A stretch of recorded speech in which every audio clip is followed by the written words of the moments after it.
নতুন বছরের প্রথম মাসেই অর্থাৎ জানুয়ারি মাসে দেশে পণ্য রপ্তানি থেকে আয় এসেছে ৪৪৩ কোটি ৬০ লাখ মার্কিন ডলার। বছরের ব্যবধানে যা বেড়েছে ৫.৭০%।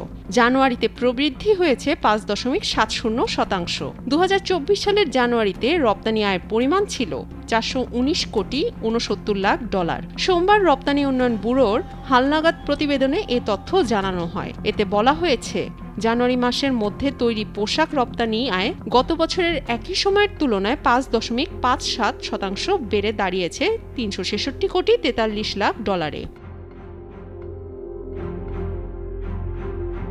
আর ২০২৪ সালে এ আয় ছিল ৩৪৭ কোটি ১০ লাখ ডলার। তৈরি পোশাক খাতের রপ্তানি আয়ের মধ্যে ১৮৫ কোটি ২ ডলার এসেছে নিটওয়্যার রপ্তানি থেকে, যা বছরের ব্যবধানে ৬.৬২% বেড়েছে।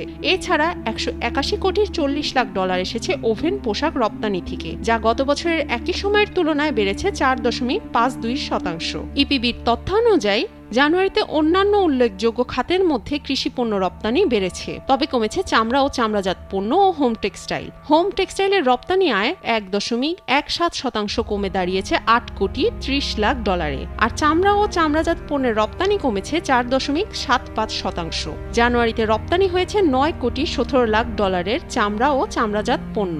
এছাড়া কৃষি পণ্যের রপ্তানি আয় ২১.৩৫% বেড়ে দাঁড়িয়েছে ৭ কোটি ৮৩ লাখ ডলারে। ২০২৪ সালের একই সময় যা ছিল ৬ কোটি ৪৫ লাখ ডলার।